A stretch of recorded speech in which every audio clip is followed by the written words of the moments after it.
Tadi kita sudah dapatkan solusi baru berdasarkan iterasi satu kali iterasi metode UV. Kita bisa lihat bahwa berubah ya. Awalnya seperti ini, berubah jadi seperti ini karena X satu-satunya masuk basis.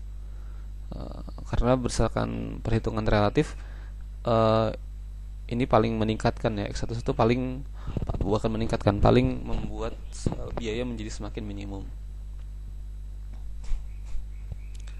Nah, maka kita masuk lagi ke iterasi berikutnya. Nah, ini biaya transportasi totalnya, Z-nya adalah 69. Nah, kemudian kembali kita hitung lagi U1, V1, V2, V3, V4 dan seterusnya.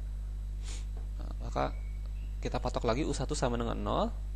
Nah, kita kalau tahu U1 bisa tahu siapa? Bisa tahu V1 dan V4. Kenapa? Karena U1 karena ini berhubungan sama V1 dan karena dia berhubungan dengan V4. 0 tambah berapa jadi 2. Ingat, lihat ya cosnya ya. Sama dengan 2. 0 tambah berapa jadi 1 sama dengan oke, maaf.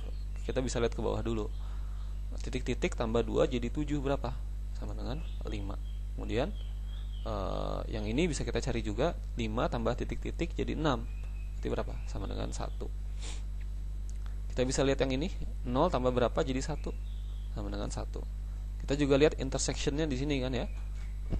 Titik-titik tambah 1 jadi 4. Berarti U2 sama dengan 3. Kita bisa tahu V3. Kenapa? Karena U2 dan V3 bertemu di kotak ini. 3 ditambah titik-titik sama dengan 5 tambah 2. Oke, kita dapat semua U dan V nya. Kemudian kita mencari CIJ relatif. CIJ barnya berapa? Gimana caranya?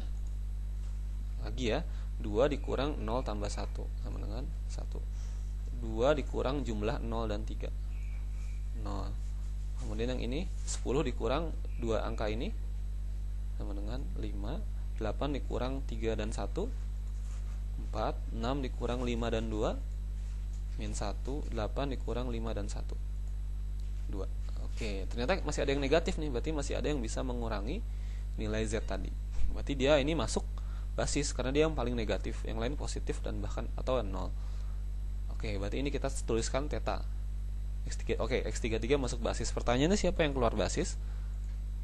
Oke, ini jadi theta. Maka dia ngaruhnya kemana nih? Oke, harus berbentuk kotak ya. Kotak, berarti kemana? Maaf, bukan harus kotak tapi berbentuk siklik. Bisa ke sini, sini, sini, sini, sini gitu kan ya, bisa seperti itu. Oke, berarti yang penting bisa membentuk lingkaran atau bisa ke sini juga nih, bisa ke atas, kemudian ke kanan, ke atas, kiri. Oke, seperti itu ya. Yang penting dia membentuk putaran seperti itu. Karena ini plus theta, berarti ini min theta, jadi bergantian saja plus min plus min plus min. Nah, kembali lagi seperti itu. Ininya harus berbentuk. Kenapa berbentuk ini? Karena setiap peningkatan theta dia mempunyai imbas di baris atau di kolomnya. Kalau ini naik theta, berarti di kolomnya harus ada yang min theta. Ketika di titik ini min theta, berarti di barisnya ada yang plus theta. Ketika di titik ini plus theta, maka di barisnya harus ada yang min theta, harus ada pasangan. Kita lihat ketika ada plus di sini, maka ada yang menjadi min di kolom ini dan ada yang menjadi min juga di baris ini. Selalu ada pasangan ya. Ketika ada peningkatan harus ada pasangan yang berkurang. Seperti ini. Nah, pertanyaannya tetanya berapa jadinya? Nah, kita lihat. Kalau tetanya 1000 ya jadi kacau ya. Kenapa? Karena 4 kurang 1000 jadi negatif. Nggak mungkin mengirim negatif barang. Berarti paling kita lihat yang pengurangan-pengurangan ada angka 1, 4 dan 2. Yang paling kecil angka berapa? Angka 1. Berarti min 1, 4, 2, 1. Berarti paling besar tetanya itu hanya bisa meningkat sebesar 1. Karena kalau ini jadi 4 gimana? 4 kurang 4 0. 1 kurang 4 min 3. Jadi min kan nggak boleh karena X-nya harus positif, dibatasi seperti itu. Berarti ini masuk. Ini plus 1, min 1, plus 1, min 1, plus 1, min 1. Itu ya. Karena tadi kita lihat paling jauh sih tetanya bisa berapa gitu ya. Paling jauh berapa? Karena gara-gara dia ini jadi paling bisa 1.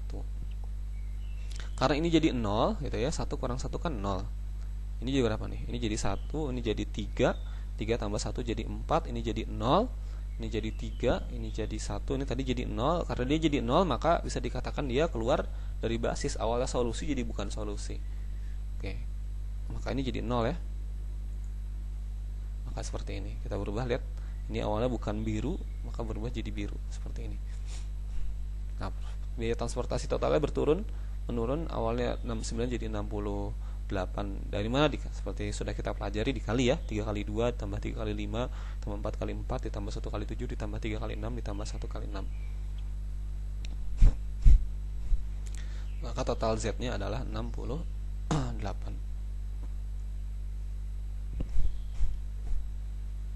Oke, kemudian kembali lagi kita cari U dan V-nya sama kayak tadi ya. Maka terus kemudian kita cari nilai CIJ relatif. Ternyata di iterasi yang ketiga ini semua CIJ relatifnya positif. Artinya tidak ada lagi yang bisa mengurangi Z tadi.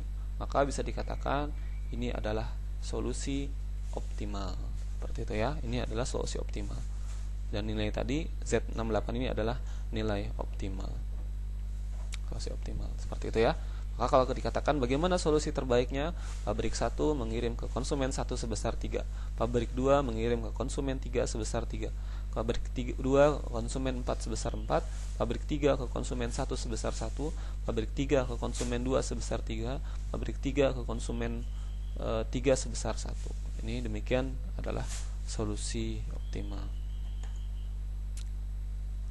Dengan nilai Z-nya adalah 68, 3 kali 2 ditambah 3 kali 5 ditambah 4 kali 4 ditambah 1 kali 7 ditambah 3 kali 6 ditambah 1 kali 6. Nah, oke, ini untuk masalah maksimasi akan ada sedikit perbedaan, nanti kita bahas di penjelasan yang lain, pembahasan berikutnya.